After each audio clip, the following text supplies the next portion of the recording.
Okay, at the recent training weekend, I did a short presentation to everybody there, giving everyone a bit of an update on our planning and preparations for Mexico.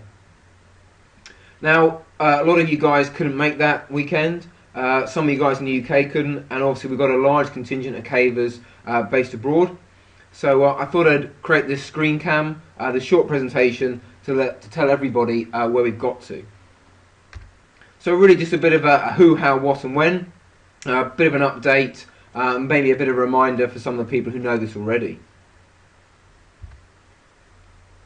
So in terms of the what and the main objectives of the project, at the top of the screen there you can see a survey of the Huautla system. On the left hand side you can see the Nitinanta entrance, the higher entrance. Coming across we've got the San Agustin entrance, which we'll be using for our trips into the cave.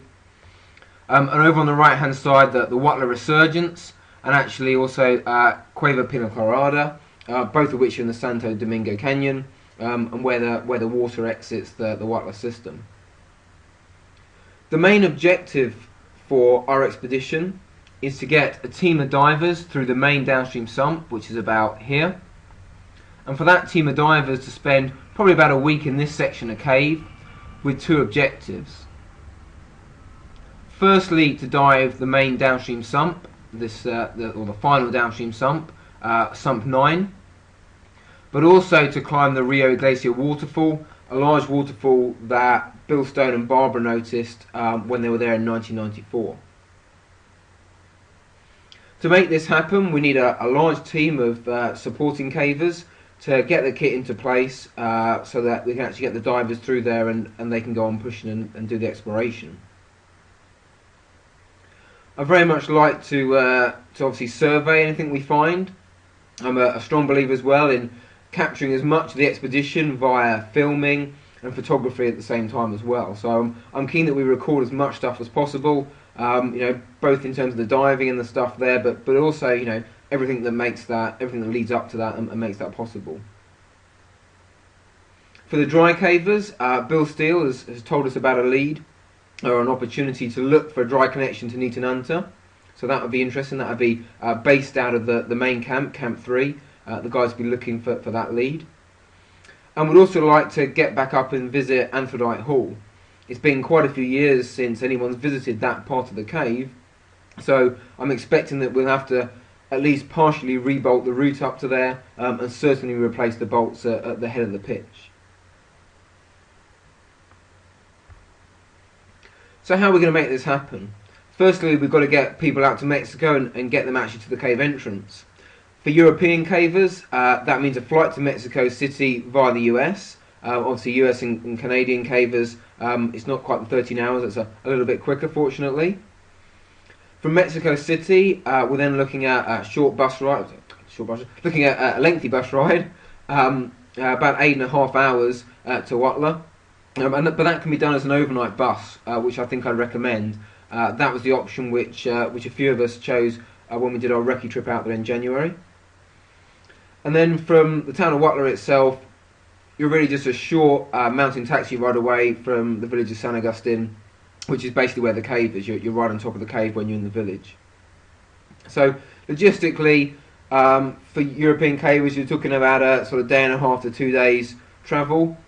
And then for kind of people who are a bit nearer, it's a little bit less time. So it's not crazy logistically, but people have got to plan that travel time into their trip away. We've got a lot of kit that's in the UK that needs to get out to Mexico, and we've looked at some of the options for shipping kit and trying to ship directly to Mexico, and for various reasons that's not going to be possible. So what we're looking at doing now is actually shipping stuff to the US. A couple of people, myself and probably another, flying out to the States, picking up a truck and actually driving the kit down and actually driving it to San Agustin. When we get there, we'll be based out of a couple of Mazatec villagers' houses. We're based in one of these in January. Fairly rudimentary basic accommodation, but it's ideal for a group of cavers. There is electricity inside. You've got some running water outside depending on the time of the day, but you haven't got stuff like showers, and the toilets are long drop toilets as well. We were cooking on a large ring burner whilst we were out there. It's quite easy to get the big bottles of gas that you can see in the photo there, and actually Ernie Garza, who's in the photo on the left hand side, he helped us get hold of the gas and the big ring burner. But that kind of stuff's quite easy to get hold of in Huatla.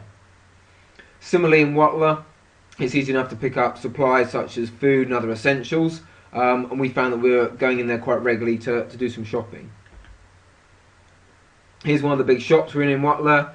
This is on our first day there. We're buying cooking pots, washing up bowls, and all that sort of stuff. So I'm not expecting us to be shipping that out there. We're just going to buy all that stuff locally in town.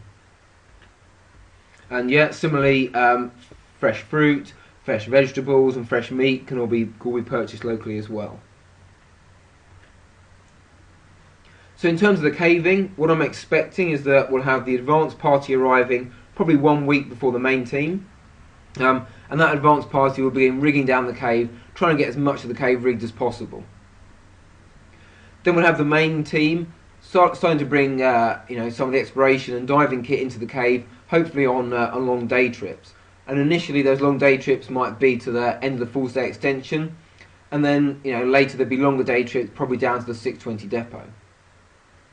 I'm working around the idea of teams using underground camp sort of 3 to 5 nights, so a sensible length of time. People get a good stay in the cave, but we're not trying to expect people to stay there down underground for weeks and weeks at a time. And working around relatively small groups, 4, maybe 5 as a maximum, so that people can move quickly in the cave. But I also want those groups to be as self-sufficient as possible.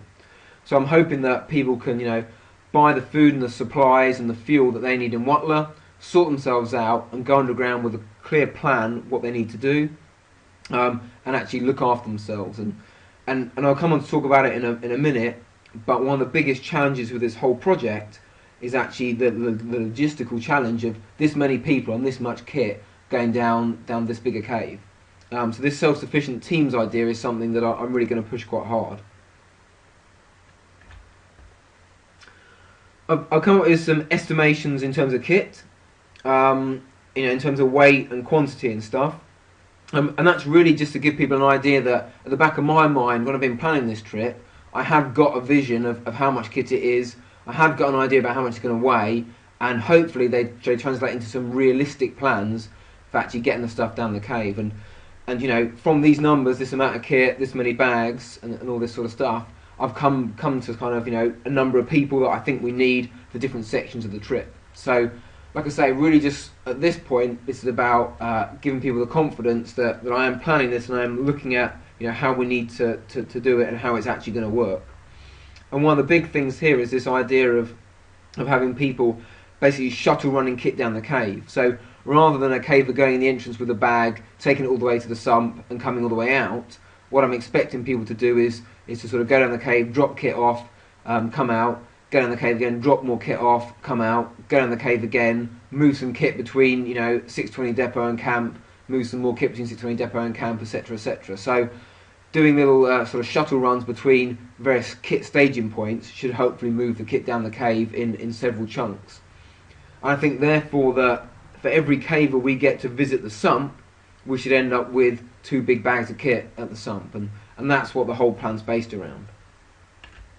So for example, how that might look, you might have people doing short day trips to our first Red Arrow here, the sort of the kit staging point here. That's a nice sensible day trip, a nice acclimatization trip into the cave, and people dropping off kit there at the head of the bowl hole series. Then people doing longer day trips to drop kit off at the 620 depot. I think it's quite practical for people to do a return trip down to the 620 depot and out again in about 8 hours. Some will no doubt do it faster, and some will no doubt take a bit longer. But I think it's an achievable objective for most people to drop kit off there on sort of long day trips. Then when people are camping, based over here, I imagine people spending perhaps a couple of days moving kit from the 620 depot to camp, and then perhaps spending a day or perhaps 2 days moving kit from camp down to the sump. So again, this shuttle running idea really based on having several kit staging points. So how somebody's typical underground camping experience might map out. Travelling down to camp on the first day, obviously with some kit, with their camping kit and with some exploration gear. Then they might spend a day moving kit from the 620 depot to camp. They might do that for a couple of days. And then they might move some kit from the 620 depot down to the sump. Again, they might do it for 1 or 2 days, and then on the final day they'd exit from there. So the plan is that everybody who goes underground, gets an opportunity to visit the sump, and they also get to move a couple of bags of kit down to the sump so that we can get the exploration going. Yeah, as I said earlier, the biggest challenge with this whole project is the logistics behind it, in terms of the man management for this amount of kit, this many people, this far underground.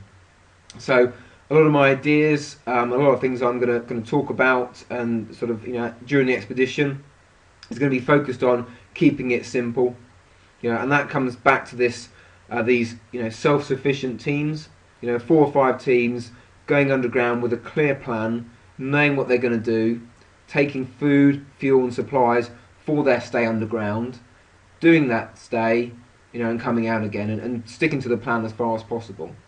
Lots of other ideas to do with how we mark up bags, how we log kit going into the cave, how we manage communications, etc.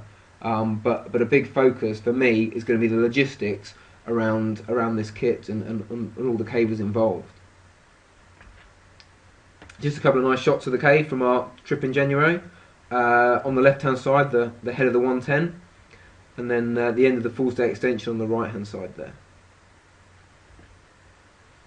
Just to give people an idea of the diving logistics and how we're going to organise that, the divers have all seen and discussed the plan, so this is really just a heads up for a lot of people. We've got a main team of 6 divers there with some reserves, and in terms of the plan, what I want to do is prioritise the divers and the equipment required for relining the main sump. That's going to be the rebreather divers that we're having going out. Get that main sump relined as soon as possible, and then start to get 4 sets of camping equipment and exploration gear through that sump. Then I anticipate probably having 4 divers going through the sump, setting up the advanced camp, beginning exploration.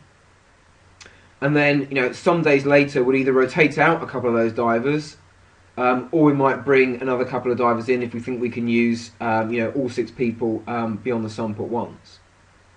And then kind of turning it around, either people coming out in stages or en masse. And the idea behind this plan is, rather than try and take everything all at once, all the way down to the sump, is to actually sort of spread the workload out a little bit.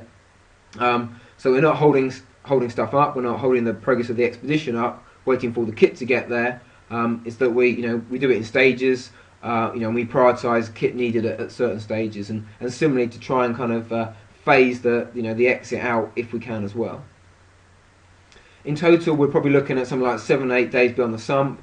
If you exclude a day at either end, you've got something like 5 or 6 days of exploration. In the project plan, in the expedition plan, I've got a sizable window of kind of a couple of weeks in which to get those 7 or 8 days in there. But that's the sort of length of time we're talking about for the actual exploration phase. Yeah, and on the D-rig, really it's the same in reverse, but without the lead, so should be a little bit lighter.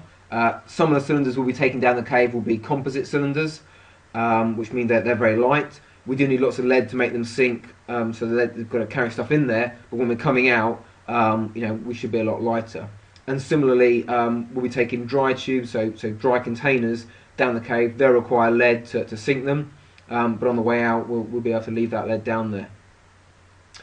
But I am anticipating that we have more people, hopefully for the D-rig. So when I'm looking at people's dates and the bit of the trip they want to come for, I'm going to try and ask people or try and stagger people across the whole trip. but make sure that hopefully we've got a few more people on the D-rig section than we have on the rig and the carry-in, because I think that D-rig can be quite tough.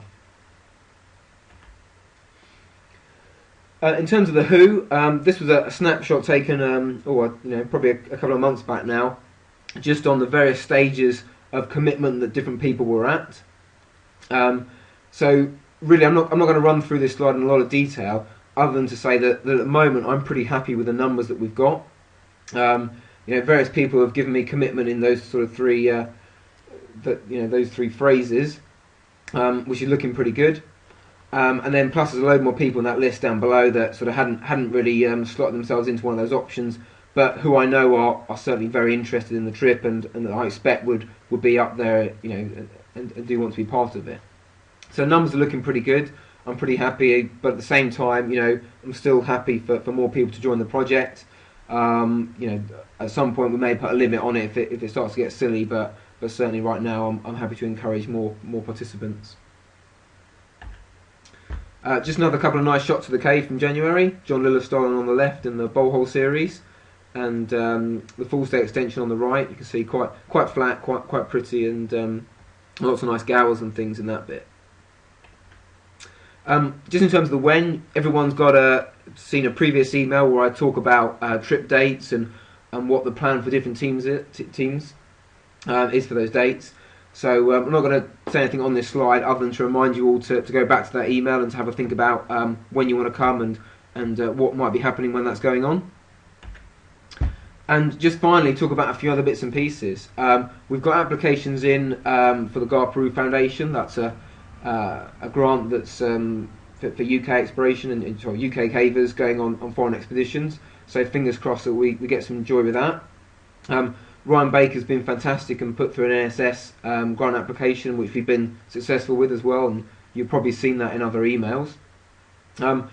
Nicola radios. Nicola radios are an underground radio system, and we're hoping to borrow 2 or hopefully even 3 of these units. They don't require a line to be run through the cave. They work and transmit directly through the rock. So logistically, if we can get hold of 3 of those units, that's going to make a big difference to the planning and the operations of the trip when we're actually out there. They've got a range of about 1 kilometre, so that's why we think we need probably 3, and we need to be quite careful in terms of the various sites that we select for operating the Nicola radios, but we've got some ideas about that. I've had some quotes on actually shipping of kit, so that's gone into my budget, and the numbers are now starting to look a bit more realistic, and we're starting to firm up bits of the budget. And finally, Jason Mallinson's been working hard on our dry tubes, so I think we've got some dry containers that we can take through the sun. So there you go. That's a bit of an update. Hopefully that's filled you in on some of the main things that have been happening. There's stuff going on all the time. You'll see in the body of the email I put some other stuff in there. And obviously, if you've got any other questions, give me a shout. Ask any questions you've got, and yeah, there you go. Thank you very much. Cheers.